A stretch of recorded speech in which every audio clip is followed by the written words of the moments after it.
Au nom du Père, du Fils et du Saint-Esprit. Amen. Esprit de Dieu, souffle de vie.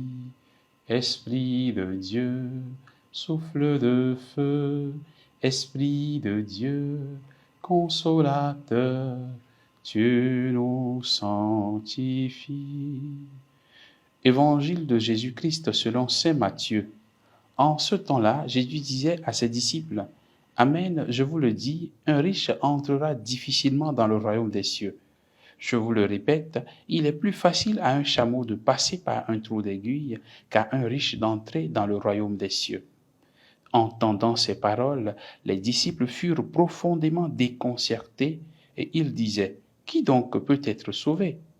Jésus posa sur eux son regard et dit, « Pour les hommes, c'est impossible, mais pour Dieu, tout est possible. » Alors, Pierre prit la parole et dit à Jésus, « Voici que nous avons tout quitté pour te suivre. Quelle sera donc notre part ?» Jésus leur déclara, « Amen, je vous le dis. Lors du renouvellement du monde, lorsque le Fils de l'homme siégera sur son trône de gloire, vous qui m'avez suivi, vous siégerez vous aussi sur 12 trônes pour juger les 12 tribus d'Israël. Et celui qui aura quitté, à cause de mon nom, des maisons, des frères, des sœurs, un père, une mère, des enfants ou une terre, recevra le centuple, et il aura en héritage la vie éternelle. Beaucoup de premiers seront derniers, beaucoup de derniers seront premiers. » Acclamons la parole de Dieu. Louange à toi, Seigneur Jésus. Bien, chers frères et sœurs en Christ, nous sommes aujourd'hui le mardi 16 août. Je profite donc de l'occasion pour souhaiter une bonne fête à toute la famille salésienne. Le 16 août, c'est le jour de la naissance de Don Bosco. C'est une fête donc chez nous, salésiens. Aujourd'hui, nous écoutons Jésus qui nous met en garde, qui nous dit de faire attention, de ne pas mettre notre cœur sur les biens, les richesses de ce monde. C'est un grand piège dans lequel nous pouvons tomber ou que beaucoup tombent aujourd'hui. Le piège de l'argent, le piège des richesses de ce monde. Nous pouvons tomber dans ce piège en pensant que dès que nous avons les richesses, nous avons tout, alors que ce n'est qu'une illusion. Le bien ou les biens ne peuvent pas totalement nous combler. Et malheureusement, l'amour excessif pour les biens ferme le cœur à la fragilité de l'autre, ferme le cœur à l'amour pour les autres, et on devient dur, on devient difficile à vivre à cause de ce que nous avons.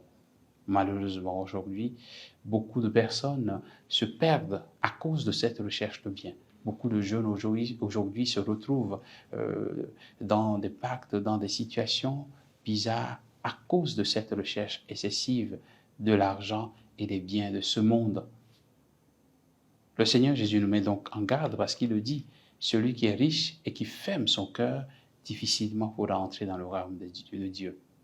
Est-ce que Jésus est en train de condamner tous ceux qui sont riches? Évidemment non. Ceux qui sont riches en vue de Dieu, en vue du royaume de Dieu, c'est-à-dire ils sont riches, mais ils ont la main et le cœur ouverts, ceux-là peuvent entrer dans le royaume de Dieu.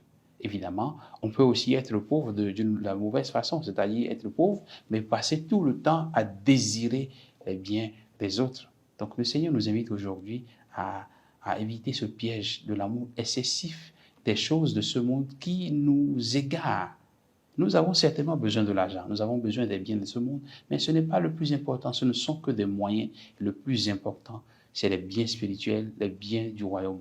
Que le Seigneur continue de soigner notre cœur, pour que notre cœur soit véritablement penché vers les biens qui ne passent pas.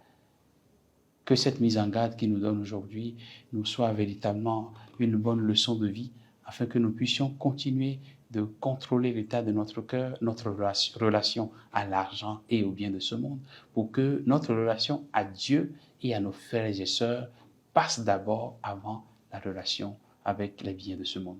Que le Seigneur nous bénisse et qu'il nous garde dans sa paix, au nom du Père et du Fils et du Saint-Esprit. Amen.